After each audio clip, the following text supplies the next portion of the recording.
Selamat siang pemirsa, Anda menyaksikan Breaking News TV One. Hari ini pemerintah akan mengumumkan rincian kenaikan PPN dari 11% menjadi 12% untuk barang mewah. Dan rincian ini akan disampaikan oleh Menteri Koordinator Bidang Perekonomian, maksud kami Erlangga Hartarto, langsung dari kantor Kementerian Koordinator Bidang Perekonomian. Dan saat ini para Menteri Bidang Perekonomian ini sudah masuk, ada Menko Perekonomian Erlangga Hartarto dan juga Menteri Keuangan Sri Mulyani tampak hadir mendampingi.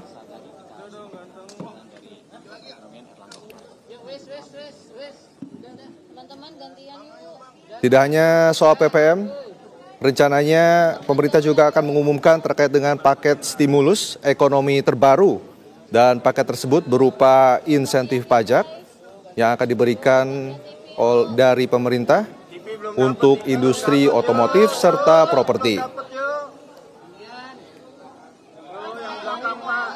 Sebelumnya, Menko Bidang Perekonomian Erlangga Hartarto juga telah memastikan bahwa pemerintah, yakni bahan pokok, akan dibebaskan dari pengenaan PPN 12%, dan pemberlakuan ini akan dimulai pada 1 Januari 2025.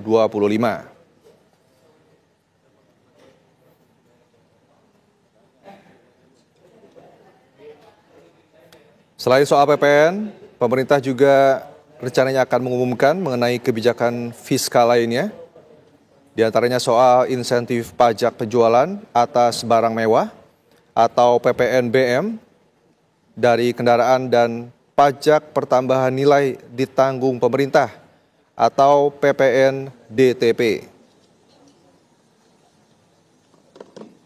Sebelumnya, sederet kebijakan fiskal itu telah dimatangkan dan akan diumumkan saat ini. Kita akan simak bersama pemirsa bagaimana pernyataan dari Menko Perekonomian Erlangga Hartarto. Untuk kita semua, Om Swastiastu, Namo Buddhaya, salam kebajikan. Kami hormati teman-teman media cetak, media elektronik. Pagi hari ini hadir bersama Bu Menteri Keuangan, Ibu Sri Mulyani, kemudian Menteri UMKM, Pak Maman Abdurrahman, Menteri Perindustrian, Pak Agus Gumiwang Kartasasmita, Menteri Ketenagakerjaan, Bapak Yasserli, Menteri Perumahan dan Kawasan Pemukiman, Pak Marwara Sirait, Menteri Perdagangan, Pak Budi Santoso, Kepala Badan Pangan Nasional, Bapak Arief Prasetyo, Direktur Utama PLN, Pak Darmawan Prasojo, dan Direktur Utama BPJS Ketenagakerjaan, Pak Anggoro Eko Cahyo.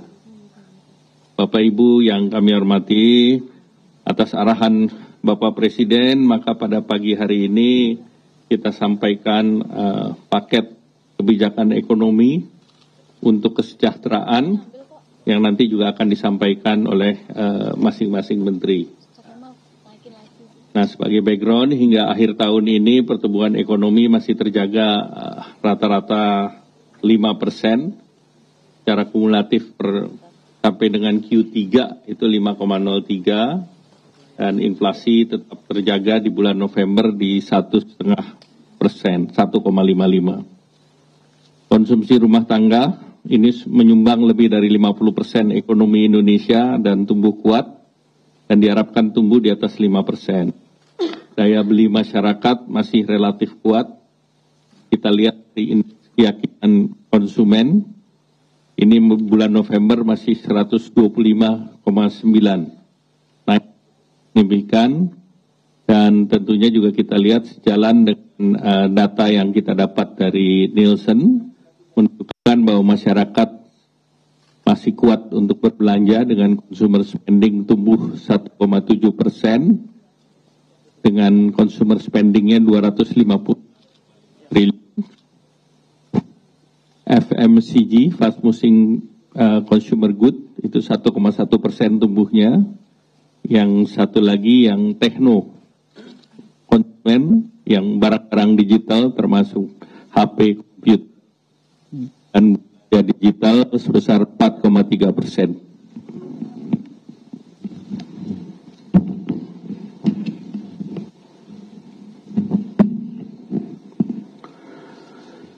Sesuai dengan amanah Undang-Undang tentang Harmoni Peraturan Perpajakan, ini sesuai dengan jadwal yang telah ditentukan, tarif PPN tahun depan akan naik sebesar 12% per 1 Januari. Namun, barang-barang yang dibutuhkan oleh masyarakat, ini PPN-nya diberikan fasilitas atau 0%. Jadi barang yang seperti kebutuhan pokok, beras, daging, ikan, telur, sayur, susu, gula konsumsi, jasa pendidikan, kesehatan, angkutan umum, tenaga kerja, jasa keuangan, jasa asuransi, vaksin polio, hana, rumah sangat, dan pemakaian air, seluruhnya bebas PPN. Jadi nanti ada yang kita berikan fasilitas, yaitu untuk barang-barang tertentu. Nah, kemudian bahan makanan lain dengan penerapan PPN 12% tersebut, pemerintah memberikan stimulus ataupun paket kebijakan ekonomi bagi rumah tangga berpendapatan rendah, itu PPN ditanggung pemerintah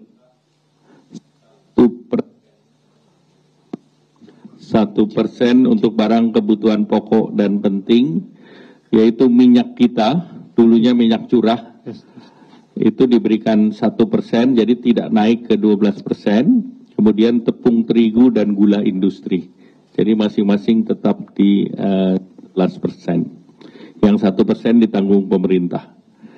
Kemudian stimulus ini untuk menjaga daya beli masyarakat, terutama untuk kebutuhan pokok dan secara khusus gula industri yang menopang industri pengolahan makanan minuman yang perannya terhadap industri pengolahan cukup tinggi, yaitu 36,3%, juga tetap 11%. Kemudian juga akan ada bantuan pangan dan beras bagi desil 1 dan 2, ini sebesar 10 kg per bulan.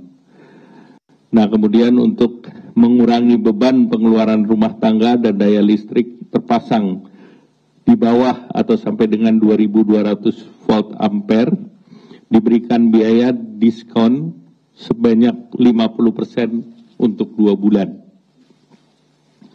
Nah, bagi kelas menengah, itu pemerintah melanjutkan kembali PPN ditanggung pemerintah untuk properti sampai dengan 5 miliar dengan dasar pengenaan pajak 2 miliar. Jadi 2 miliar ditanggung pemerintah, sisanya yang sampai dengan 5 miliar, 2 sampai 3 miliar, yang 3 miliarnya bayar. Kemudian melanjutkan kembali fasilitas untuk kendaraan bermotor berbasis baterai atau electric vehicle atas penyerahan roda 4 yang berdasarkan pada TKDN. Dan masih dilanjutkan PPN BM ditanggung pemerintah untuk kendaraan baterai atau EV atas import EV roda tertentu secara utuh atau CBU, dan roda 4 tertentu yang CKD atau completely knockdown. Nah, sesuai dengan program yang sudah berjalan, ini juga ada pembebasan biaya masuk EV CBU masih diberikan. Kemudian terkait dengan yang terbaru adalah PPN BMDTP untuk kendaraan bermotor hybrid. Nah, ini PPN untuk hybrid itu pemerintah memberikan diskon ataupun memberikan ditanggung pemerintah sebesar 3%. Nah, memperhatikan juga masyarakat kelas menengah di sektor padat karya, pemerintah memberikan insentif PPh pasal 21 ditanggung oleh pemerintah, yaitu yang gajinya sampai 10 juta. Jadi dari 4,8 sampai 10 juta itu PPh-nya ditanggung pemerintah khusus untuk industri padat karya. Nah, ditambah lagi jaminan kehilangan pekerjaan dari BPJS Naker dioptimalisasi Artinya dari fasilitas yang ada, BPJS ini akan membuat mekanisme yang lebih mudah, sehingga nanti perubahannya adalah masa klaimnya bisa diperpanjang sampai 6 bulan, dan manfaatnya 60% untuk 6 bulan. Kemudian juga untuk jaminan kecelakaan kerja bagi industri padat karya tertentu, ini diberikan diskon sebesar 50% untuk 6 bulan. Nah, bagi dunia usaha khususnya UMKM, ini PPh final 0,5% diperpanjang sampai dengan 2025. Kalau berdasarkan regulasi yang ada, tahun 2024 sudah selesai, tetapi ini tetap kita perpanjang sampai dengan 2025. Kemudian untuk pembiayaan industri padat karya, ini fasilitas baru, itu pemerintah memberi subsidi untuk kredit investasi. Jadi untuk kredit investasi guna revitalisasi permesinan di sektor padat karya, itu bisa tekstil, bisa furniture, bisa alas kaki, itu apapun banknya pemerintah subsidi 5%. Dan ini 5% tentu menjadi bagian daripada plafon subsidi yang ada dalam program kredit usaha rakyat. Nah, selanjutnya kami minta Bu Menteri Keuangan untuk kan secara rinci. Kami persilakan.